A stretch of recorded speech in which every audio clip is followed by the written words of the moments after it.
ಮಕ್ಕಳೇ, ಪಾಲಿನಾಮಿಯಲ್ಸ್ ಅಲ್ಲಿ ಎರಡನೇ ಪಾಠದಲ್ಲಿ sum and product of zero, ಶೂನ್ಯತೆಗಳ ಮೊತ್ತ ಮತ್ತು ಗುಣಲಬ್ಧ ಅಂತ ಯಾವಾಗಲೂ ನಿಮ್ಮ ಫಾರ್ಮುಲಾನ ಕಲ್ತಿರ್ಬೇಕು. Alpha plus beta equal to minus B by a. ಓಕೆನಾ? Alpha into beta equal to C by a ಅಂತ ಫಾರ್ಮುಲಾ. ಓಕೆ, ನೆಕ್ಸ್ಟ್ ಇದನ್ನು ಉಪಯೋಗಿಸಿ ಏನು ಮೊತ್ತ ಮತ್ತು ಗುಣಲಬ್ಧವನ್ನು ಉಪಯೋಗಿಸಿ ಪ್ರಾಡಕ್ಟ್ ಮತ್ತೆ ಪಾಲಿನಾಮಿಯಲ್ ಮಾಡಿ, ಕ್ವಾಡ್ರಾಟಿಕ್ ಪಾಲಿನಾಮಿಯಲ್ ಮಾಡಿ ವರ್ಗ ಬಹುಪದೋಕ್ತಿಯನ್ನು ಬರೀರಿ ಅಂತ ಹೇಳಿದಾಗ ಅದೊಂದು ಫಾರ್ಮುಲಾ ಇದೆ. ಎಕ್ಸ್ ಸ್ಕ್ವಯರ್ ಮೈನಸ್ ಇಲ್ಲಿ alpha plus beta into X plus alpha into beta. ಇದೇನು ಮಾಡ್ಲಿಕ್ಕಿರೋದು? ಪಾಲಿನಾಮಿಯಲ್ ಮಾಡಿ, ಕ್ವಾಡ್ರಾಟಿಕ್ ಪಾಲಿನಾಮಿಯಲ್ ಅನ್ನ ಮಾಡಿ. ಫಾರ್ಮ್ ಎ ಕ್ವಾಡ್ರಾಟಿಕ್ ಪಾಲಿನಾಮಿಯಲ್, ವರ್ಗ ಬಹುಪದೋಕ್ತಿಯನ್ನು ರಚಿಸಿ ಅಂತ ಕೇಳಿದಾಗ ಈ ಫಾರ್ಮುಲಾ ಬೇಕು. ಆಗ ಈ ಮೂರು ಫಾರ್ಮುಲಾನ ಪರ್ಫೆಕ್ಟ್ ಆಗಿ ಕಲ್ತೀರಿ. ಗೊತ್ತಿದ್ರೆ ಒಂದು 2-3 ಸಲ ಬರ್ದು ಕಲೀರಿ ಮಕ್ಕಳೇ. ಓಕೆನಾ? ಈಗ ಮೊದಲನೇ ಲೆಕ್ಕ, ಇದ್ರದ್ದು ಶೂನ್ಯತೆಯ ಮೊತ್ತ ಮತ್ತು ಗುಣಲಬ್ಧವನ್ನು ಕಂಡಿದ್ದೀವಿ. ಏನ್ ಮಾಡಬೇಕು? A x square plus B x plus C. ಇದು ನಮ್ಮ ಸ್ಟ್ಯಾಂಡರ್ಡ್ ಫಾರ್ಮ್, ಅಂದ್ರೆ ಆದರ್ಶ ರೂಪ. ಈಗ ನೋಡಿ, ಎ ಇದ್ದ ಜಾಗದಲ್ಲಿ ಏನಿದೆ? ಇಲ್ಲಿ 2 ಇದೆ. ಆಗ ಎ ಅಂತ ಹೇಳಿದ್ರೆ 2 ಅಂತ ಹಾಕೋದು. ಇಲ್ಲಿ ನಮಗೆ ಪ್ಲಸ್ ಬಿ ಎಕ್ಸ್ ಇರೋದು, ಆದ್ರೆ ಇಲ್ಲಿ ಏನಿದೆ? -9 ಇದೆ. ಆಗ ಬಿ ಈಕ್ವಲ್ ಟು -9 ಅಂತ ಬರೆಯೋದು. ಸಿ ಈಕ್ವಲ್ ಟು ಏನ್ ಬರಿಬೇಕು? 10 ಬರಿಬೇಕು.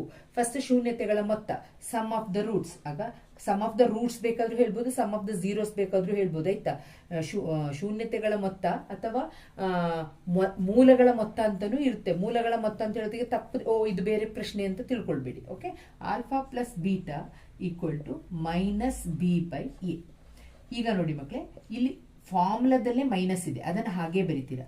ಇಲ್ಲಿ ನಮಗೆ ಬಿ ಅಂದ್ರೆ -9, ಅದನ್ನ ಬ್ರಾಕೆಟ್ ಹಾಕಿ -9 ಅಂತ ಬರೀರಿ. ಎ ಅಂತ ಹೇಳಿದ್ರೆ 2. ಮೈನಸ್ ಇಂಟು ಮೈನಸ್ ಏನಾಗುತ್ತೆ?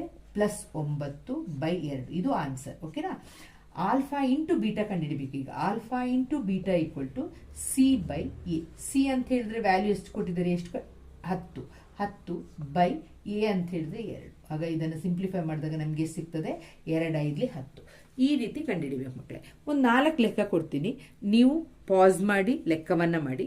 ಫಸ್ಟು ಇದನ್ನು ಏನು, ಬಿ ಏನು, ಸಿ ಏನು ಅಂತ ಬರೆಯೋದು. ಆಲ್ಫಾ ಪ್ಲಸ್ ಬೀಟಾ ಫಾರ್ಮುಲಾ ಕಲ್ತಿರ್ತೀರಾ, ಮೈನಸ್ ಬಿ ಬೈ ಎ ಅಂತ. ಮೈನಸ್ ಇದ್ರೆ ಬ್ರಾಕೆಟ್ ಹಾಕಿ ಮೈನಸ್ ಅನ್ನು ಹಾಕಿ, ಇಲ್ದಿದ್ರೆ ಡೈರೆಕ್ಟ್ ಮೈನಸ್ ಅಂತ ಬರ್ಕೊಂಡೋಗಿ. ಆಗ ಮೈನಸ್ ಇಂಟು ಮೈನಸ್ ಪ್ಲಸ್ ಆಗುತ್ತೆ. ಇಲ್ದಿದ್ರೆ -9. ಇಲ್ಲಿ ಮೈನಸ್ ಇಲ್ಲ ಅಂತ ಹೇಳಿದ್ರೆ -9/2 ಬರ್ತಿತ್ತು. ಈಗ ಆಲ್ಫಾ ಇಂಟು ಬೀಟಾ ಅಂದ್ರೆ ಸಿ ಬೈ ಎ. ಈ 2 ಫಾರ್ಮುಲಾವನ್ನ ಪರ್ಫೆಕ್ಟ್ ಆಗಿ ಕಲ್ತಿದ್ರೆ ಈ ಲೆಕ್ಕವನ್ನ ಮಾಡ್ಬೋದು. 4 ಲೆಕ್ಕ ಕೊಡ್ತೀನಿ, ಅದನ್ನು ನೀವು ಮಾಡಿ. ಓಕೆನಾ? ಈ 4 ಲೆಕ್ಕಗಳನ್ನ ಮಾಡಿ. ಇಷ್ಟೊತ್ತಿಗೆ ಮಾಡಿದ್ದೀರಾ ಅಂತ ತಿಳ್ಕೊಳ್ತೀನಿ. ಇದು A x square plus B x plus C. ನಮಗೆ ಗೊತ್ತಿದೆ alpha plus beta equal to ಏನ್ ಮಕ್ಕಳೇ? Minus B by A. ಇಲ್ಲಿ ಬಿ ಅಂತ ಹೇಳಿದ್ರೆ, ನಾನು ಎ ಅಂತ ಹೇಳಿದ್ರೆ ಏನಂತ ಬರ್ದಿಲ್ಲ. ಇಲ್ಲಿ ಒಂದನೇ ಪ್ರಾಬ್ಲಮ್ ಅಲ್ಲ ಇದು. ಇಲ್ಲಿ ಏನು ನಂಬರ್ ಇಲ್ಲ, ಆಗ ಏನಂತ ಅರ್ಥ? 1 ಅಂತ ಅರ್ಥ. ಬರ್ದಿರ್ತೀರಾ ಅಂತ ತಿಳ್ಕೊಳ್ತೀನಿ.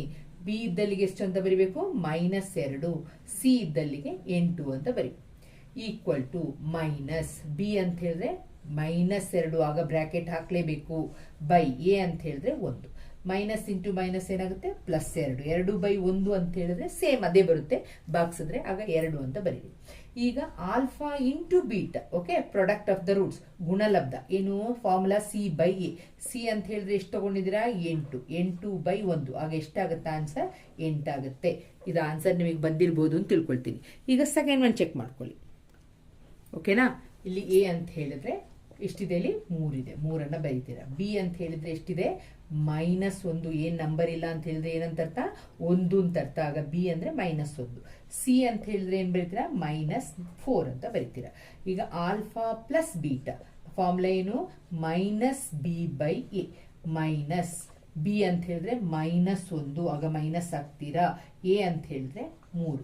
Minus into minus plus 1/3. ಮಕ್ಕಳೇ ಹೀಗೆ ಬರಿಬೇಕು. 3 ಮೇಲ್ ಬರೆದ್ಬಿಟ್ಟು 3/1 ಅಂತ ಬರಿಬೇಡಿ. 1/3 1/3 ಬರಿಬೇಕು. Next alpha into beta. Alpha into beta formula ಏನು? C by A. ಸಿ ಅಂತ ಹೇಳಿದ್ರೆ ಏನು? -4. ಇಲ್ಲಿ ಮೈನಸ್ ಇದೆ, ಗಮನ ಇರಲಿ. ಎ ಅಂತ ಹೇಳಿದ್ರೆ 3. ಇದು ಆನ್ಸರ್. -4/3. Next answer. ಇಲ್ಲಿ ಎ ಅಂದ್ರೆ 4, ಬಿ ಅಂದ್ರೆ -4, ಸಿ ಅಂದ್ರೆ 1. First alpha plus beta equal to minus B by A equal to minus B ಅಂತ ಹೇಳಿದ್ರೆ -4 ಬ್ರಾಕೆಟ್ ಹಾಕಿ ಹಾಕ್ತಾ ಇದ್ದೀನಿ.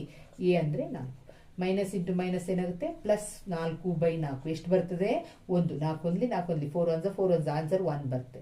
ನೆಕ್ಸ್ಟ್ ಆಲ್ಫಾ ಇಂಟು ಬೀಟಾ ಅಂದರೆ ಏನು ಫಾರ್ಮುಲಾ C/A. ಸಿ ಅಂತ ಹೇಳಿದ್ರೆ 1/4 ಮತ್ತೆ ಮಕ್ಕಳೇ 1/4 1/4 ಅಂತಾನೆ ಬರಿಬೇಕಾಯ್ತಾ, ಎಲ್ಲಾದ್ರೂ 4 ಅಂತ ಬರೆದು ಬಿಡ್ಬಿಡಿ. 1/4 1/4 ಬರಿಬೇಕು. ನೆಕ್ಸ್ಟ್ ಒನ್ ನೋಡಿ ಮಕ್ಕಳೇ, ಇದು ಬಂದಾಗ ಎಲ್ಲರೂ ಕನ್ಫ್ಯೂಸ್ ಆಗಿದ್ರೆ ಇದರಲ್ಲಿ ನೀವು ನಿಂತಿರ್ತೀರಾ. 2x² -5 ಇದು ನಮಗೆ ಗೊತ್ತಿದೆ ಆದರ್ಶ ರೂಪ, ಇದು ಸ್ಟ್ಯಾಂಡರ್ಡ್ ಫಾರ್ಮ್, ಇದನ್ನೇ ಬರೀತೀರಾ. ಎ ಇದ್ದಲ್ಲಿ x² ನೋಡಿ, ಎ ಇದ್ದಲ್ಲಿ ಏನಂತ ಬರೀತೀರಾ 2 ಅಂತ ಬರೀತೀರಿ. ಎಕ್ಸ್ ಟರ್ಮ್ ಇದೆಯಾ, ಎಕ್ಸ್ ಅಂತ ಯಾವ್ದಾದ್ರು ಇದೆಯಾ ಇಲ್ಲ. ಆಗ ಬಿ ಇದ್ದಲ್ಲಿ ಏನು ಅಂತ ಬರೀತೀರಾ 0 ಕೊಟ್ಟಿಲ್ಲ ಏನು. ಆಗ ಸಿ ಅಂತ ಹೇಳಿದ್ರೆ ಏನಂತ ಬರೀತೀರಾ -5 ಅಂತ ಬರೀತೀರಿ. ಇದು -5 ಸಿ ಓಕೆನಾ. ಆಗ ಆಲ್ಫಾ ಪ್ಲಸ್ ಬೀಟಾ ಅಂತ ಹೇಳಿದ್ರೆ ಫಾರ್ಮುಲಾ ಏನು -b/a. ಮೈನಸ್ ಅಂತ ಬಿ ಅಂತ ಹೇಳಿದ್ರೆ 0/2 ಅಂತ ಹೇಳಿದ್ರೆ ಆನ್ಸರ್ 0 ಬರುತ್ತೆ. ಆಯ್ತಾಯ್ತಲ್ಲ. ಆಲ್ಫಾ ಇಂಟು ಬೀಟಾ ಅಂತ ಹೇಳಿದ್ರೆ ಏನ್ ಬರೀತೀರಾ C/A. ಸಿ ಅಂತ ಹೇಳಿದ್ರೆ ಎಷ್ಟು -5, ಎ ಅಂತ ಹೇಳಿದ್ರೆ 2. ಇದು ಆನ್ಸರ್ -5/2. ಇದು ಆನ್ಸರ್ ಬಂದಿದೆಯಾ ಅಂತ ನೋಡ್ಕೊಳ್ಳಿ. ಒಂದು ಪ್ಲಸ್ ಮಾಡಿಲ್ಲ ಮಕ್ಕಳೇ, ಅದಕ್ಕೆ ಇದನ್ನ ಒಂದು ಎಲ್ಲ ಪ್ಲಸ್ ಇರುವಂತದನ್ನ ಮಾಡ್ತಾ ಇದ್ದೀನಿ. ax² + bx + c. ಇಲ್ಲಿ ಎ ಅಂತ ಹೇಳಿದ್ರೆ ಏನು 1 ಅಂತ, ಬಿ ಅಂತ ಹೇಳಿದ್ರೆ ಏನು 3, ಸಿ ಅಂತ ಹೇಳಿದ್ರೆ 2. ಆಲ್ಫಾ ಪ್ಲಸ್ ಬೀಟಾ ಅಂತ ಹೇಳಿದ್ರೆ ಫಾರ್ಮುಲಾ ಏನು -b/a ಈಕ್ವಲ್ ಟು ಮೈನಸ್, ಈಗ ಇಲ್ಲಿ 3/a ಅಂತ ಹೇಳಿದ್ರೆ 1. ಆಗ ಆನ್ಸರ್ -3 ಓಕೆನಾ. 1ರಿಂದ ಭಾಗಿಸಿದ್ರು ಡಿವೈಡ್ ಮಾಡಿದ್ರೆ ಅದೇ ಬರುತ್ತೆ. ಆಗ -3 ಅಂತ ಬರೀತೀರಾ. ಆಲ್ಫಾ ಇಂಟು ಬೀಟಾ ಅಂದ್ರೆ C/A. ಸಿ ಅಂತ ಹೇಳಿದ್ರೆ 2/1. 1ರಿಂದ ಡಿವೈಡ್ ಮಾಡಿದ್ರೆ ಎಷ್ಟು ಬರ್ತದೆ ನಮಗೆ 2a ಬರುತ್ತೆ. ಆಗ ಆನ್ಸರ್ 2 ಅಂತ ಬರೆದ್ರೆ ಆಯ್ತು ಓಕೆನಾ. ಈಗ ಒಂದು 2 ಕ್ವಶನ್ ಕೊಡ್ತೀನಿ, ನೀವು ಮನೇಲಿ ಟ್ರೈ ಮಾಡಿ. ಇದನ್ನ ನೀವು ಟ್ರೈ ಮಾಡಿ ಮಕ್ಕಳು, ಈ 2 ಪ್ರಾಬ್ಲಮ್ ಅನ್ನ ನೀವು ಟ್ರೈ ಮಾಡಿ ಆನ್ಸರ್ನ ನೋಡಿ.